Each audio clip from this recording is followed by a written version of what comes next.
तो मेष राशि वालों, स्वागत है आप सभी का मेष मंथन भिंड यूट्यूब चैनल में। मंदिर जाते समय भूल कर भी मत करना ये 3 बड़ी गलतियां, वरना भयंकर अनर्थ हो जाएगा। भूतों को मिलेगा आपकी पूजा पाठ का पूरा फल और इसी के साथ साथ आपके जीवन में भयंकर बर्बादी और तबाही की शुरुआत हो जाएगी। जी हाँ मित्रों, अब जिन गलतियों के बारे में हम आपको बताने जा रहे हैं, अगर आपने इन गलतियों को भूल से भी कर दिया तो भूतों की नकारात्मक ऊर्जा तो आपके जीवन में प्रवेश कर ही जाएगी। भगवान का भी क्रोध आपके ऊपर बरसेगा।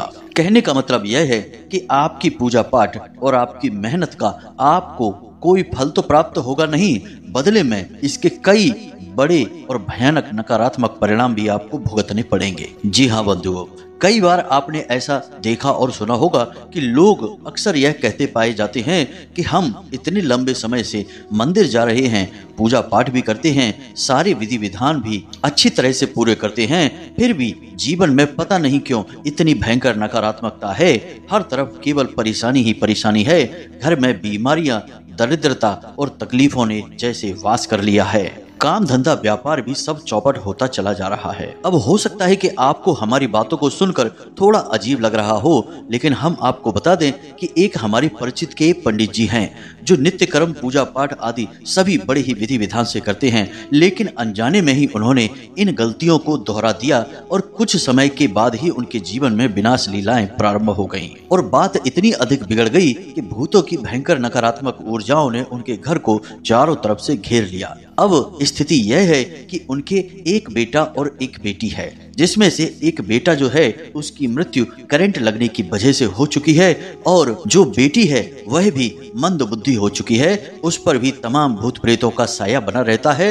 उनके घर का माहौल इतना भयंकर नकारात्मक हो चुका है कि वहां रुकने ठहरने की किसी में भी हिम्मत नहीं होती है। मित्रों, आप जरा खुद ही विचार करके देखिए, आपके आसपास कई ऐसे लोग आपको घूमते मिल जाएंगे जो पूजा पाठ में बहुत लिप्त रहते हैं, तब भी उनके जीवन में बहुत कष्ट हैं और कहीं कहीं तो देखने में ऐसा भी लगता है कि जैसे जो ज्यादा पूजा पाठ कर रहे हैं, भगवान की भक्ति में लीन हैं, वे कुछ मंद बुद्धि भी हो चुके हैं, यानी कि दुनियादारी की ज्यादा समझ भी उनके पास नहीं बची है और जानबूझकर ऐसे काम करने लगते हैं कि अपनी बर्बादी स्वयं ही बुला लेते हैं। मित्रों, ये वही लोग हैं जो पूजा पाठ के सही विधि विधान को अच्छी तरह से नहीं जानते हैं और इन्हीं बड़ी गलतियों को लगातार दोहराते रहते हैं। तो आज के इस विशेष वीडियो में हम आपको इन्हीं 3 बड़ी गलतियों के बारे में बताने जा रहे हैं।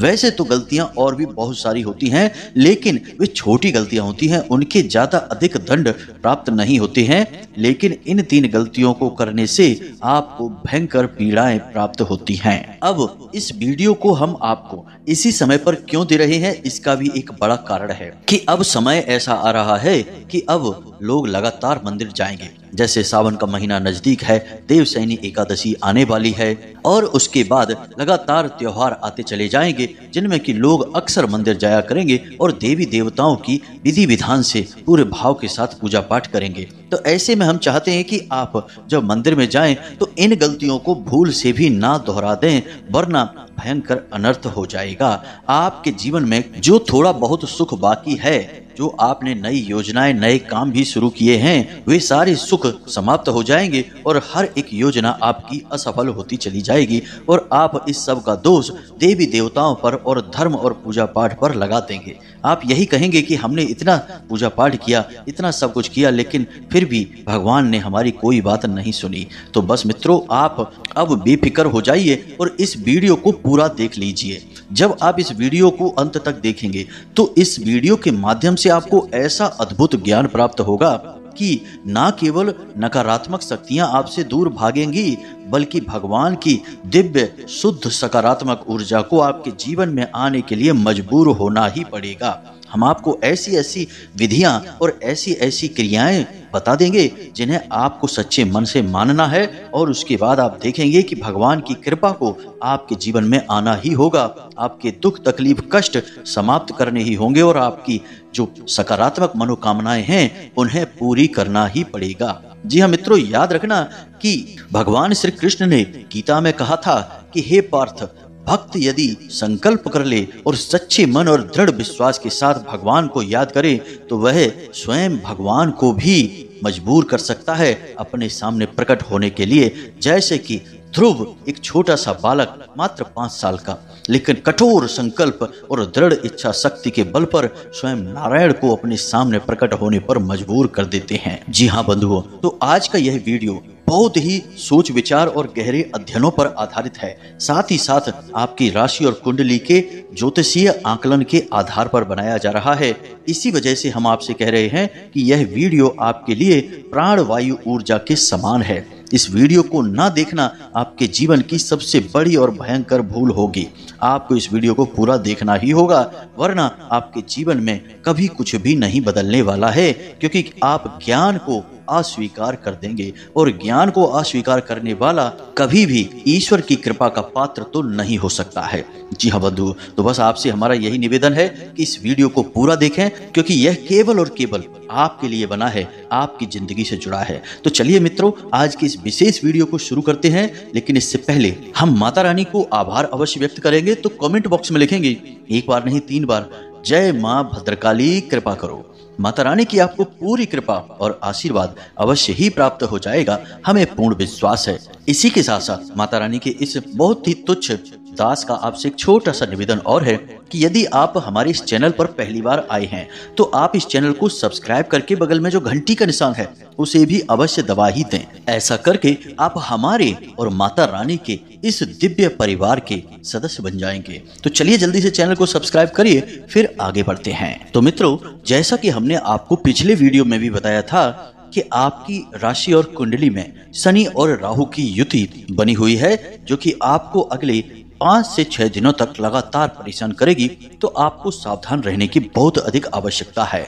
और ऐसे में जितना भी आपको समय मिले और जब भी समय मिले, रोज मंदिर आपको जाना बहुत अधिक आवश्यक है और लाभप्रद रहेगा। जी हाँ मित्रों, क्योंकि मंदिर जाने से इंसान सीधा भगवान की ऊर्जा से जुड़ जाता है, सकारात्मक विचारों में डूब जाता है। और जब इंसान ज्यादा से ज्यादा सकारात्मक रहता है तो नकारात्मक ग्रहों की जो ऊर्जाएं होती हैं वे उसे ज्यादा प्रभावित नहीं कर पाती हैं, क्योंकि यह तो आप भी समझते हैं कि मानसिकता के ऊपर ही सब कुछ आधारित होता है। तुलसीदास जी ने रामायण में लिखा है, मन के हारे हार है, मन के जीते जीत, मन ही मिलावत राम से, मन ही करत फजीत। तो फिर मन आप भगवान से मिलाइए और आपके जीवन में जो खींचतान बनी हुई है वह समाप्त होने लगेगी। राहु और शनि की पीड़ाएं आपको परेशान नहीं करेंगी। फिर भी आपको कुछ सावधानियां जरूर बरतनी चाहिए, जो हमने अपने पिछले वीडियो में आपको बता दी हैं।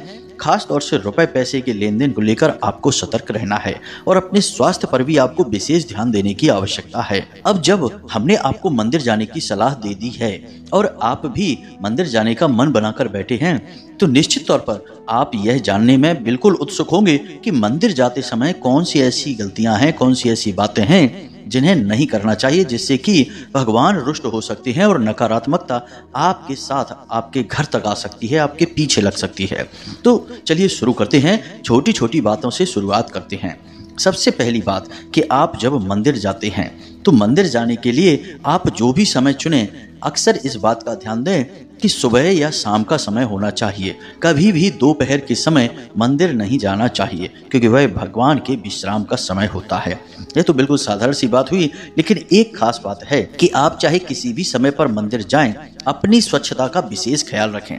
स्नान आदि करने के बाद ही मंदिर जाएं, यह सर्वोत्तम रहेगा। दूसरा कि जब आप मंदिर जा रहे हों उस दौरान हो सके तो किसी से कोई बात ना करें, चर्चा ना करें, और जिस भी भगवान के मंदिर आप जा रहे हैं उनके बारे में मन में विचार लाते रहें और उनकी मंत्र जाप या फिर उनका नाम स्मरण करते चले जाएं। जी हाँ मित्रों, यह सर्वोत्तम होगा मंदिर जाने का तरीका।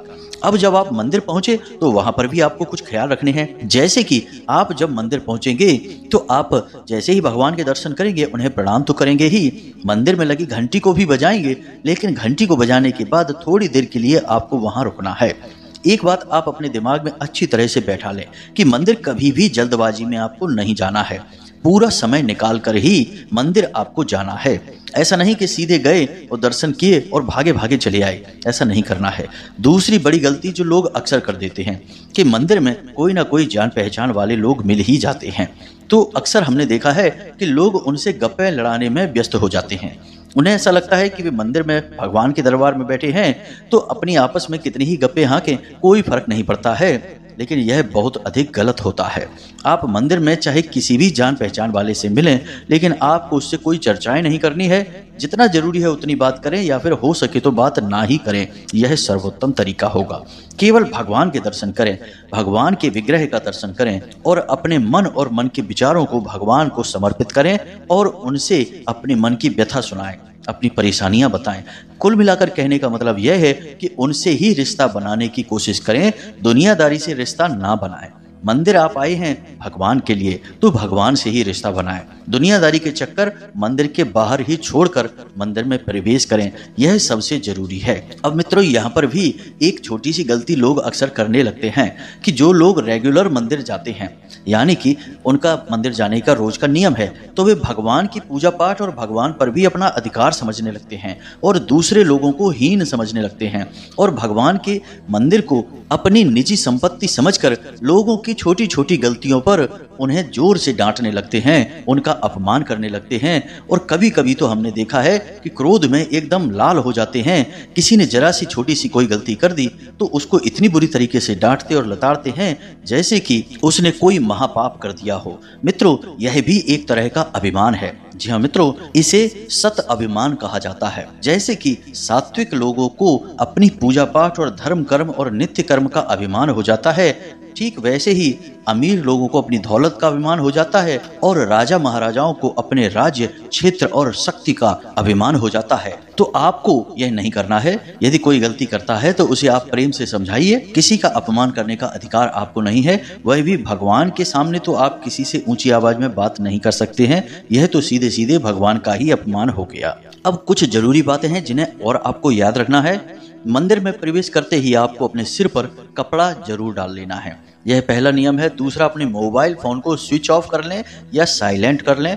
कोशिश करें कि मोबाइल फोन पर ना तो बात करें और ना ही फोन मंदिर में दिखें, उसे जेब में छुपा कर रख लें। कई मंदिरों में तो मोबाइल फोन ले जाना ही अलाउ नहीं होता, इसकी अनुमति नहीं होती है। कारण इसका यह होता है कि इसकी वजह से दूसरों की पूजा पाठ में विघ्न बाधाएं उत्पन्न होने लगती हैं। तो आपको ऐसा नहीं करना है।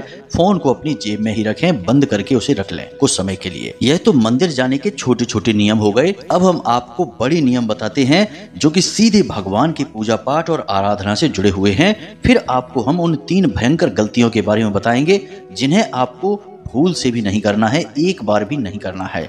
तो ध्यान से सुनिए।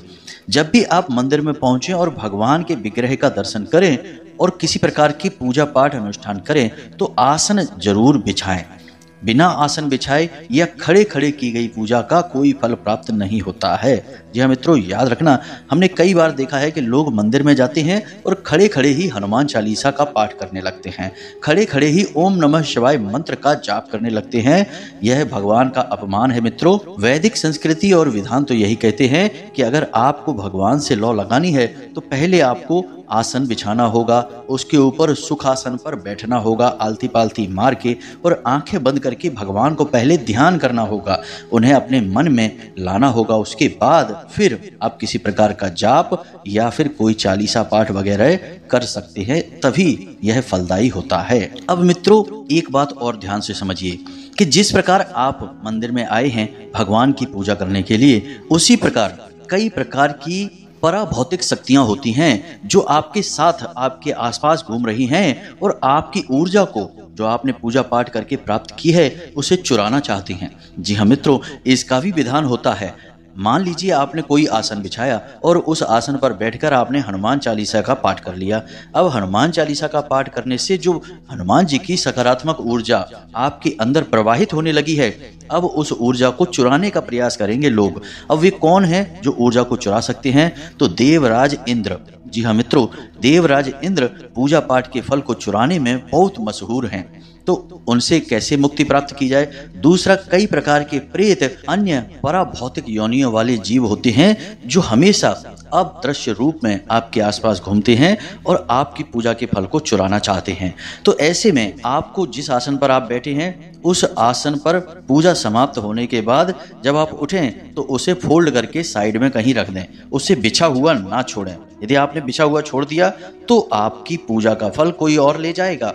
दूसरा कि आपने जिस आसन पर बैठकर पूजा की है, जब आपका वह पूजा पाठ का कार्यक्रम समाप्त हो जाए तो उसके बाद आपको अपने आसन के नीचे थोड़ा सा जल अवश्य ही छिड़कना है। और जब आप जल छिड़क रहे हो उस समय आपको ओम इंद्र देवाय नमः, ओम इंद्र देवाय नमः और अंत में ओम भैरवाय नमः इस मंत्र का जाप करना है। अब ओम इंद्र देवाय नमः इस मंत्र का आपको 3 से 5 बार जाप करना है और ओम भैरवाय नमः इस मंत्र का आपको 3 बार जाप करना है।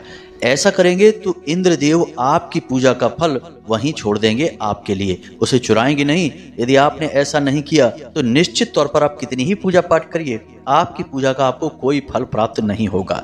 तभी आप देखते होंगे कि लोग मंदिर जाते हैं, पूजा पाठ करते हैं और उन्हें कोई भी फल प्राप्त नहीं होता है, परेशान के परेशान ही रहते हैं।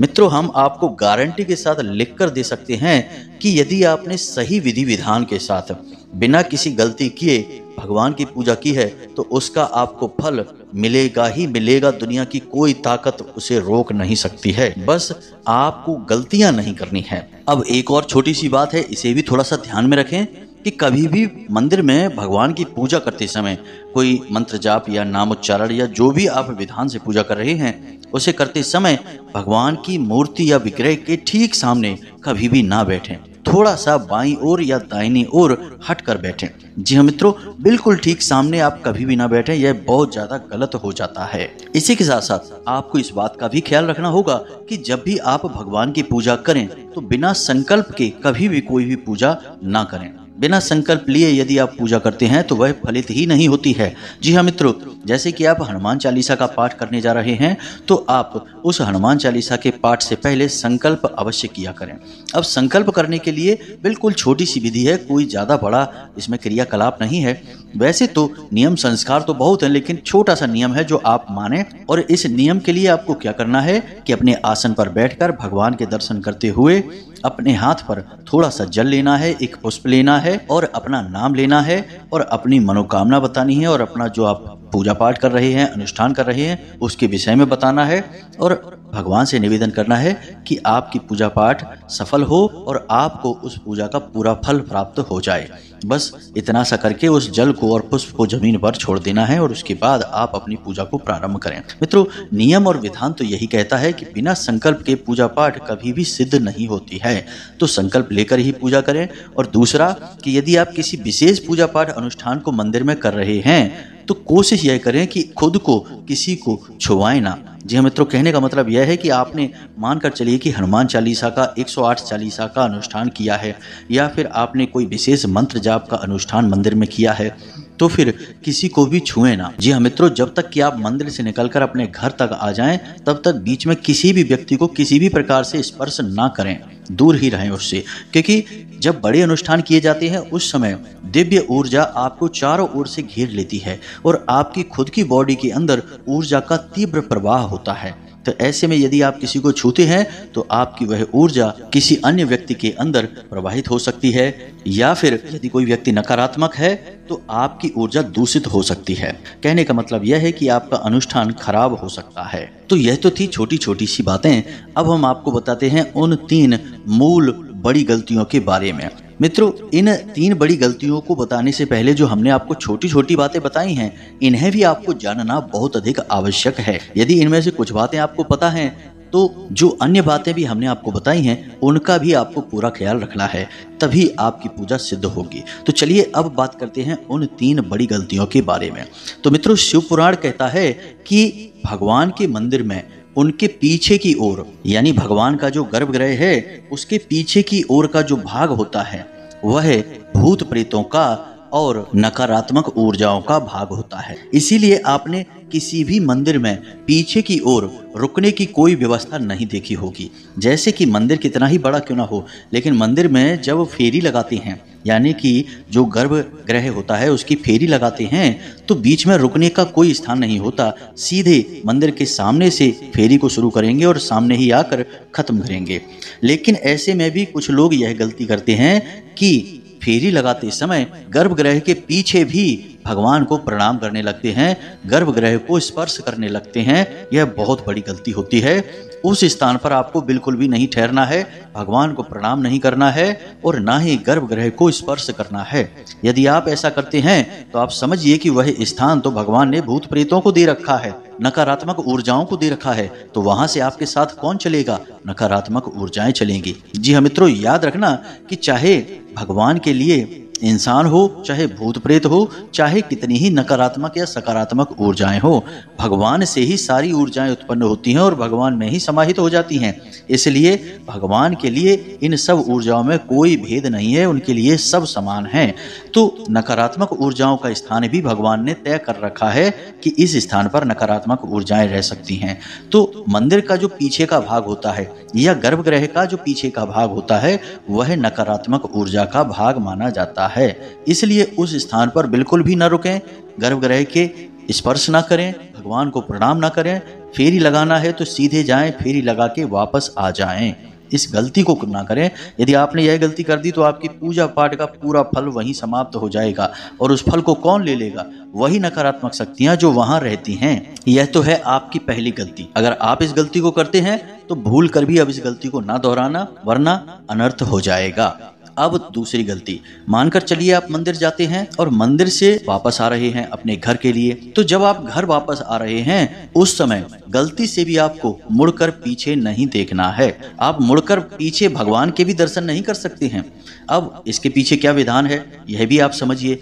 आपने देखा होगा कि लोग अक्सर मंदिर से बाहर निकलते हैं तो उल्टे पांव बाहर निकलते हैं, और जब उल्टे पांव बाहर निकलते हैं तो इसके पीछे का नियम यह है कि वे भगवान को अपनी पीठ नहीं दिखाना चाहते हैं। भगवान के दर्शन करते हुए ही मंदिर के क्षेत्र से यानी कि मंदिर परिसर से बाहर निकलना चाहते हैं। और जब मंदिर परिसर से एक बार आप बाहर निकल लिए तो आपके साथ भगवान की सकारात्मक ऊर्जा है, भगवान का आशीर्वाद है जो आपके साथ साथ चल रहा है। अब ऐसे में यदि आपने पीछे मुड़कर देखा तो बात वही है कि आप भगवान से आशीर्वाद लेकर जा रहे हैं, लेकिन भूत प्रेतों की शक्ति आपके ठीक पीछे पीछे चल रही है। जी हाँ मित्रों, और वह शक्ति इस बात का इंतजार कर रही है कि आप पीछे मुड़कर देखें।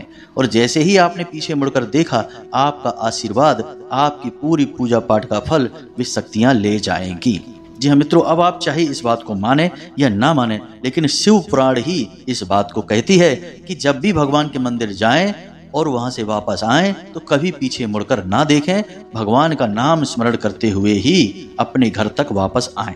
अब कुछ लोग ऐसा भी करते हैं कि सीधे घर से निकले, मंदिर पहुंचे, भगवान के दर्शन किए, जल्दी जल्दी भागते भागते और सीधे वहीं से अपने ऑफिस चले गए या अपनी दुकान चले गए। नहीं मित्रों, यह बहुत ही गलत नियम है। ऐसा आपको भूल कर भी नहीं करना है। जब भी आप मंदिर जाएं घर से तो वापस लौटकर अपने घर अवश्य आना ही आना है, वरना फिर से वही बात होगी कि नकारात्मक ऊर्जाएं आपको घेर लेंगी और आपकी पूजा पाठ का फल सब कुछ आपसे छीन ले जाएंगे और आपके जीवन में भयंकर परेशानियों का प्रवेश हो जाएगा। अब आप लोगों के मन में यह बात आ रही होगी कि यह तो अक्सर लोग करते हैं कि भागे भागे मंदिर जाते हैं, दर्शन करके चले आते हैं, तो लोग तो कुछ भी करेंगे, सब कुछ उनके मन से नहीं हो जाएगा। हमारे ऋषि मुनियों ने जो नियम बनाए हैं, जो वैदिक परंपराएं और विधान बनाए हैं, उनको आप नहीं मानेंगे तो क्या भगवान तो आपके सामने प्रकट नहीं हो जाएंगे आपकी गलती बताने के लिए? उन नियमों को बताने के लिए हम जैसे लोग ही आएंगे और आप उन नियमों को मान लेंगे तो भगवान भी आपसे प्रसन्न हो जाएंगे और आपका जीवन भी बदल जाएगा। नहीं मानेंगे तो कोई बात नहीं है, आपका मन है जो मर्जी है वो करिए, फिर भगवान का मन है जो मर्जी वो आपको देंगे। फिर बाद में शिकायतें करने से कोई फायदा नहीं होता है। इसलिए नियम मानना ही हमारे लिए एकमात्र रास्ता होता है। जी हाँ मित्रों, अब बात करते हैं तीसरी गलती की। यह गलती वैसे तो छोटी जान पड़ती है, लेकिन है बहुत बड़ी और वैदिक नियमों के पूर्ण रूप से खिलाफ है। अब आपने भगवान को प्रसाद चढ़ाया। अब लोगों की आदत यह होती है कि भगवान के ऊपर चढ़ा हुआ प्रसाद पूरा का पूरा घर ले आते हैं, फिर उसे तसल्ली से बैठकर फुर्सत से खाते हैं और वे अपना भोजन समझ लेते हैं, जबकि यह बिल्कुल ही गलत है। विधान यह कहता है कि भगवान को चढ़ा हुआ प्रसाद जितने भी लोग आपको आसपास दिखाई देते हैं सब में बांट देना चाहिए। घर आते आते वह प्रसाद पूर्ण रूप से समाप्त हो जाना चाहिए। अब आपके घर में जितने लोग हैं उन लोगों के हिसाब से आप अपने घर तक प्रसाद ला सकते हैं, लेकिन उस प्रसाद को लाकर आप घर में रख नहीं सकते हैं। जैसे ही आप उस प्रसाद को घर में लाकर रखते हैं, नकारात्मक ऊर्जाएं उस प्रसाद से अपना भोजन ग्रहण कर लेती हैं। और आपकी पूजा पाठ का फल भी उन्हीं को प्राप्त हो जाता है। अब आप खुद ही समझिए कि प्रसाद क्या है। प्रसाद भगवान का भोग है। भगवान ने उस भोग को ग्रहण किया है और जब भगवान ने ग्रहण किया है तो भगवान की ऊर्जाएं उस प्रसाद में समाहित हो गई हैं। अब ऐसी पवित्र चीज को आपको दूसरों में बांटना है। जब आप दूसरों में बांटेंगे तो वह सकारात्मक ऊर्जा और अधिक मात्रा में आपके पास लौटकर वापस आएगी। अब उसे आपने अपने ही पास रख लिया तो जैसे ही आप उसे कहीं पर एकत्रित करेंगे, रखेंगे, तो नकारात्मक ऊर्जाएं तो उसे घेरेंगी ही। नकारात्मक ऊर्जाएं तो हर वक्त हर इंसान के आसपास होती ही हैं और वे इसी इंतजार में होती हैं कि आप लोग ऐसी गलतियां करें और ऐसी गलतियों से ही वे अपना भोजन और अपनी शक्ति प्राप्त करते हैं। तो ये तो थी वो गलतियां जो आपको भूल कर भी नहीं करना है। हमने मंदिर को जाने को लेकर हर प्रकार की जानकारी आपको दे दी है। फिर भी यदि कोई प्रश्न आपके मन में उठे तो आप बेफिक्र होकर कमेंट करके या फिर व्हाट्सएप नंबर जो डिस्क्रिप्शन में दिया गया है उस नंबर पर मैसेज करके पूछ सकते हैं। इसी के साथ साथ आज की इस वीडियो को विराम देते हैं। हमेशा हंसते रहिए, मुस्कुराते रहिए, ईश्वर को याद करते रहिए, सकारात्मक रहिए। आप बड़े ही भाग्यवान हैं जो इस वीडियो को यहाँ तक देख पाए हैं। आपके ऊपर निश्चित तौर पर माता रानी की कृपा है, उनका आशीर्वाद है, तभी आपको पवित्र ज्ञान प्राप्त हुआ है। तो चलिए पूरे भाव के साथ माता रानी को याद करिए और कमेंट बॉक्स में लिख डालिए जय मां भद्रकाली कृपा करो। मिलते हैं अगले ज्ञानवर्धक वीडियो में, तब तक के लिए धन्यवाद।